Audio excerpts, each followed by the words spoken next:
Listeners of Nevada Public Radio know his voice. He is co-host of Desert Bloom, and he regularly answers your gardening questions on KNPR's State of Nevada. Norm Schilling is our very special guest on this week's Nevada Week in Person.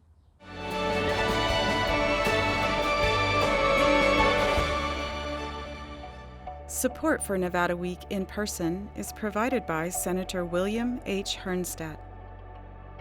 Thanks for joining us for Nevada Week in Person. I'm Maria Silva. This week's In Person, we're on the road. We're in the front yard of one of the best known gardening and tree experts here in our valley, Mr. Norm Schilling. Thank you for letting us invade your garden. This is not an invasion, and it's truly my pleasure. Oh, and I'm holding this right now. I'm learning so much as I'm walking around and just taking it all in. Hard to believe we're in Southern Nevada with all this beauty here. Let's talk about this one. That's chocolate flower. Chocolate flower. And it smells like chocolate. Yeah, and just so you know, I didn't plant that. I only planted one. There's now about 15 that reseed themselves. They're a good desert plant, and they bloom prolifically throughout the spring, so for several months. And again, let's talk about the plants that can bloom here in the desert, because I never even heard of this.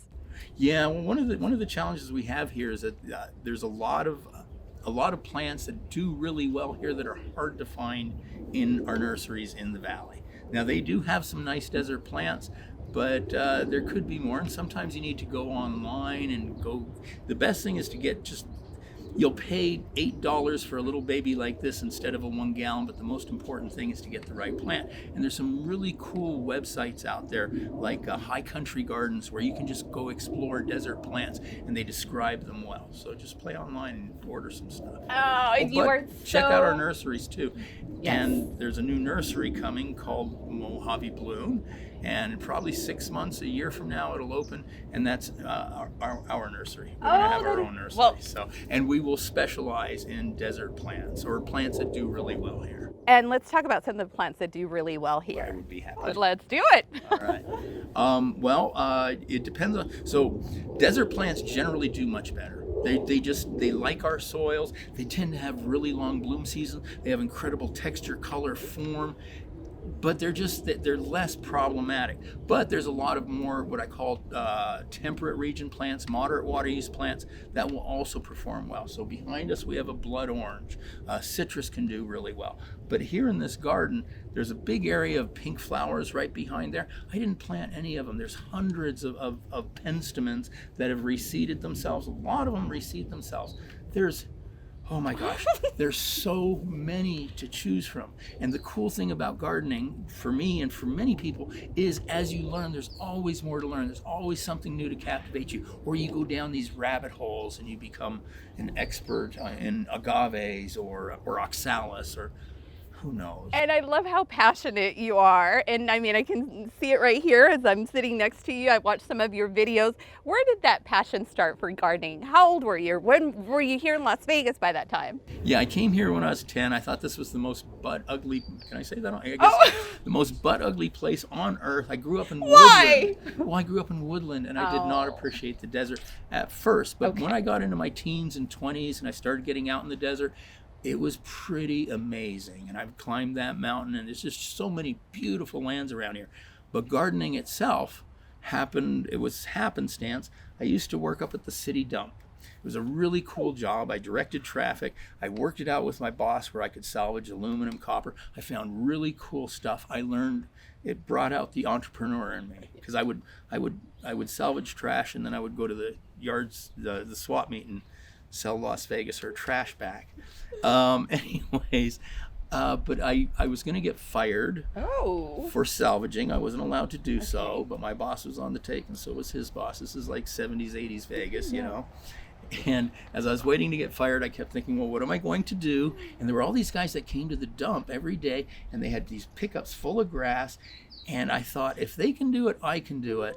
And I'd get to work for myself. And in the 70s and 80s in Vegas, there were some bosses that didn't treat you well. So then you became your own boss, and then you Yeah, I threw a mower, a blower, a mower and a weed eater in a truck. I said, I'm a gardener now.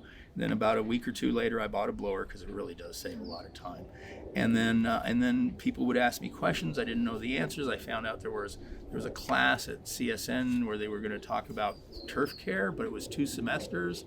And I thought, how can you talk about mowing the grass for 2 semesters? I took my first class.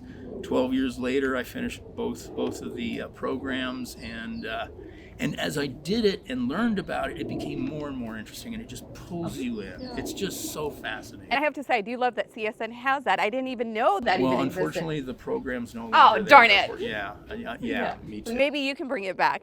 All right, so again, when I'm looking around here, I almost feel like I'm not in Southern Nevada. I look at your beautiful fruit trees and I feel like I'm in Pasadena somewhere. But that just goes to show that you can grow all this beauty here in the desert. Right, the desert plants are just a different plant palette. Probably about 80% of my garden is desert plant material or desert zones. They don't look like it. So it's just, they do the same thing. It's just choosing plants that have lower water needs and that are more likely to like our alkaline soils. And let's talk about the lower water needs because that's huge right now, of course, as we go through a drought. What are some of the plants or what are some of the advice that you have for people who are thinking of creating this beautiful landscape and beautiful garden? Well, it's a difficult time. I've been an environmentalist all my life, and I really believe in water conservation. I've been a big supporter of the SNWA. But right now, when I started this garden 30 years ago, the lake was full. Nobody ever talked about water shortages. So some of my plants, some of my most beautiful and precious plants, aren't drought tolerant. And my water bill is going to go way up. And I have to make some really difficult decisions. I've been thinking of eliminating some veggie gardens, eliminating some of my fruit trees. I don't want to. I don't know what I'm going to do. Fortunately, I have a good income, so I can, if I need to, pay that extra amount. But the prices have gone up so much. Norm, and again, your passion, what advice then do you have for someone who does still want to be able to enjoy this beauty in their backyard and their front yard? What plants do you recommend? We talk about some of your favorites. Let's do that. Well, a lot of people have smaller homes and smaller yards. So one of the keys is to put, the key to gardening success is put a plant where it wants to be, give it room to grow, and then drink wine, right? And so there's a lot of really cool small desert trees like Sierra Silver Mountain Laurel or Texas Olive or Bookleaf Mallee that will grow into a garden space but not overwhelm it. Mesquites and Palo Verdes get really big. If you got the room, they're great. I have 4 screw bean mesquites that get watered about 3 times a year out here, right? That's how drought tolerant they are. But I have the room.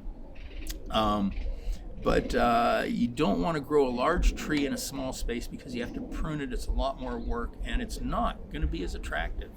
All right, now our biggest myths when it comes to gardening here in Southern Nevada. Okay. The gardening is the plants don't do well here. They do. Yeah. Gardening is incredible here, and in fact, we don't have some of the problems that others do.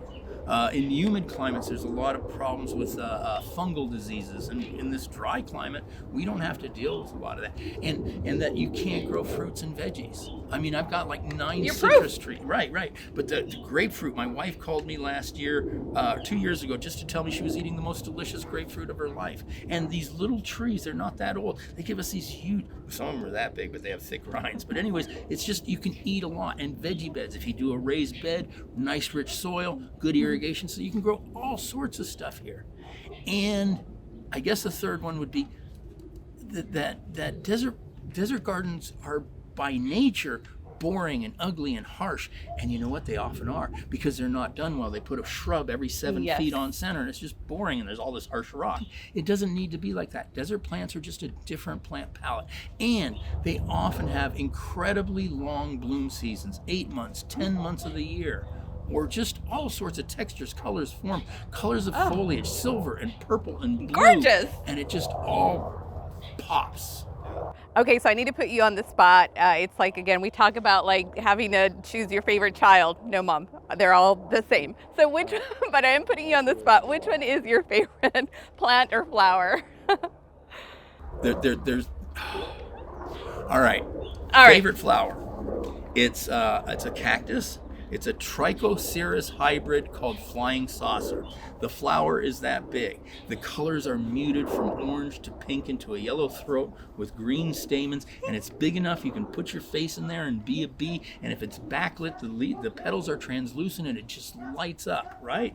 But that's macro, right? On a smaller scale, over here we have some bulbines. If you take one of those little flowers and you take a hand loop and you hold it in the sun and you look at it, it glistens like jewels, like it's made of jewels. And if you want to really go microscopic, if you take a gazania, which is an amazing flower to look at like this, but if you put it under a microscope and you zoom in, the texture and color of those little buds inside there are just mind-boggling. Screw beans are these trees are 15, 20 years old. They look like they're 100.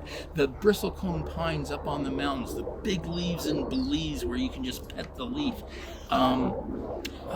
Golden Dysodia, which is this little, they look so bad in pots in the nursery, they really do, but take a few home, get one or two of them to start, and they'll reseed themselves, and they'll be little balls of golden flowers. It smells so good, the foliage, little tiny pinch, and they'll reseed themselves, and they'll pop up under other plants, and it blooms where it gets no water all winter. So, I mean, there's a few. Yeah, and you have great information on your website as well. I was on your website, so you have some great stuff there. And then one last question, Mother's Day coming up pretty soon. We always, give mom roses. Those roses die. This year, let's do something different, right? Let's go ahead and get them a plant or, something that they can grow in their own garden. What do you recommend? Well, all moms are different. So that's true. It depends on what your mom likes and if she's into gardening at all. There's some really tough, resilient plants that she can enjoy. You get it in bloom, and then you put it out in the garden. If your mom is into gardening, just feel her out and say, well, just talk to her and see what she really likes. Or here, check this out. Can I show you something? This is a Leshy digging tool, right?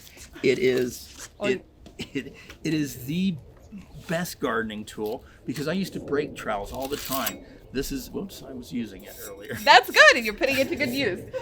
I've had this 35 years. It's 2 pieces of welded steel.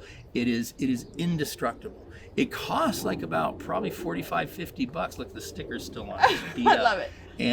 But it lasts forever. You just strap it on and you go out in the garden and you can pry rocks out with this. This was actually developed for rock hounds. So, maybe a gardening tool. Oh, gardening tool, there you go. Real nice bypass pruners from a company called Bahco, BAHCO, and make sure that the blades come past each other. They make really nice equipment. Any trade, if you have good equipment to use, it's just so much more pleasurable. Okay, before we leave you real quick, final advice for someone starting a first-time gardener. Okay. Real quick. Don't lose heart. Death is part of gardening. This is beautiful here, right? You won't see all the dead plants I've already pulled out and thrown in the trash, right? That's part of it. So don't lose heart. Build on your successes. Learn from your mistakes. And weed on, never spend a whole day weeding because it'll kill your love of gardening. Weed on after it rains, they come out of the ground. And actually you take this and you pop it in the soil, you go underneath the weed, you just lift it a little and it comes right out. And then do a little patch and do 10-15 minutes and then go back in the house, drink some coffee. And finally, get them out before they go to seed. Just pay attention. Most of the time you can see the seeds forming. If you get it out before it goes to seed, you don't have next year's population. Look at that. Great advice, Norm. Thank you so much. We could be here all day. You. Can't wait to get a tour of your beautiful garden in the back. Thank you at home so much for watching Nevada Week in person. For more information, go to vegaspbs.org/Nevada Week.